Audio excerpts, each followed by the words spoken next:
Oleh itu, para graduan perlu memperkasakan diri dengan apa juga ilmu terkini yang boleh mendatangkan manfaat kepada diri masing-masing.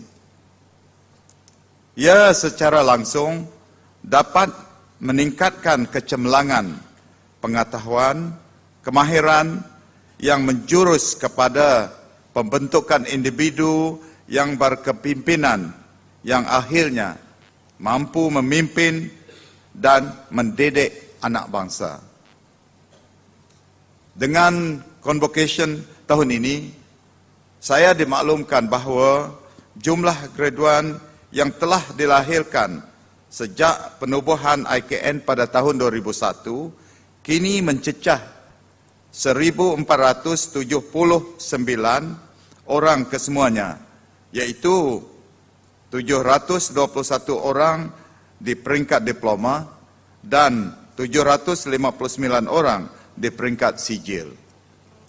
Hadirin yang dihormati, penubuhan IKN menggambarkan kesungguhan dan keprihatinan kerajaan untuk memelihara kebudayaan, kesenian, dan warisan di samping melahirkan tenaga mahir dalam bidang kraft. Tahniah kepada Keraptangan Malaysia dan pengurusan IKN kerana berkat usaha gigih dan tidak mengenal putus asa, IKN telah melakal kejayaan apabila berjaya mendapat pengiktirafan dari Jabatan Perkhidmatan Awam atau JPA. Berkuat kuasa pada 17 Disember 2009, JPA telah mengiktiraf kelayakan diploma seni kraft dan sijil seni kraft yang dianugerahkan oleh IKN sebagai setara dengan diploma biasa dan sijil dari institusi pengajian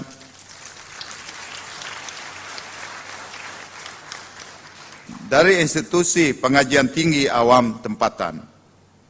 Dengan pengiktirafan ini, ia membolehkan graduan IKN dilantik ke jawatan-jawatan yang bersesuaian dalam perkhidmatan awam Malaysia.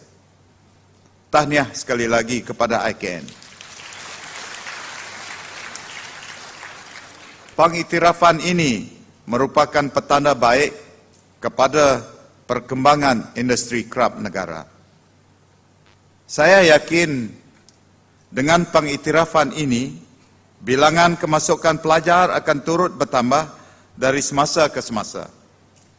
Pengiktirafan ini juga diharap akan meningkatkan keyakinan dan mendorong lebih ramai lepasan SPM melanjutkan pengajian dalam bidang kraft.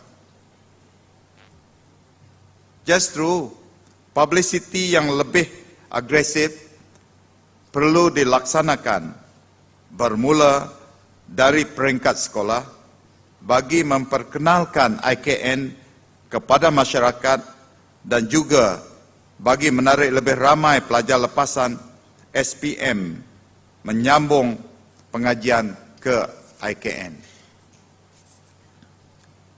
Para hadirin yang saya hormati sekalian, lebih 100,000 lepasan SPM memasuki pasaran pekerjaan setiap tahun tanpa memiliki latihan kemahiran. Selama ini, bidang kraft dilihat sebagai pilihan terakhir pelajar. Berikutan persepsi mengenai potensi kerjayanya yang terhad.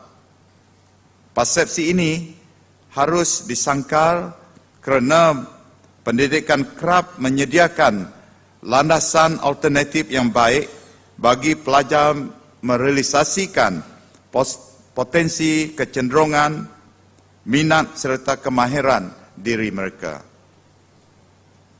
Saya berkeyakinan IKN mampu memberi peluang pendidikan tinggi kepada pelajar-pelajar lepasan SPM yang memilih bidang kraft sebagai kerjaya mereka dan dapat melahirkan lebih ramai usahawan yang berpendidikan tinggi.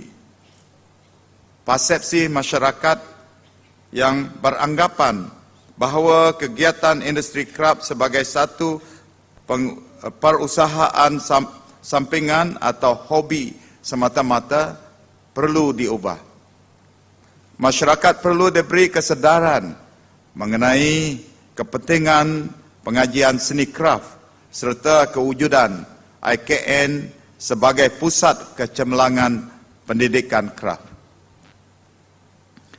Dengan perkembangan arus globalisasi, industri kraft kini sudah menjadi perusahaan yang mampu mendatangkan pulangan lumayan di samping menyumbang kepada pembangunan ekonomi negara. Justru, generasi muda yang mempunyai kelulusan dalam pengajian kraft, seni kraft memainkan peranan penting dalam mencorak masa depan industri kraft. Penglibatan mereka dalam bidang kraft pastinya akan mentransformasi serta memangkinkan lagi pertumbuhan sektor ini ke tahap yang lebih cemerlang. Saya berharap dengan pengiktirafan ini, IKN akan terus cemerlang bukan saja di peringkat nasional, malah di peringkat antarabangsa.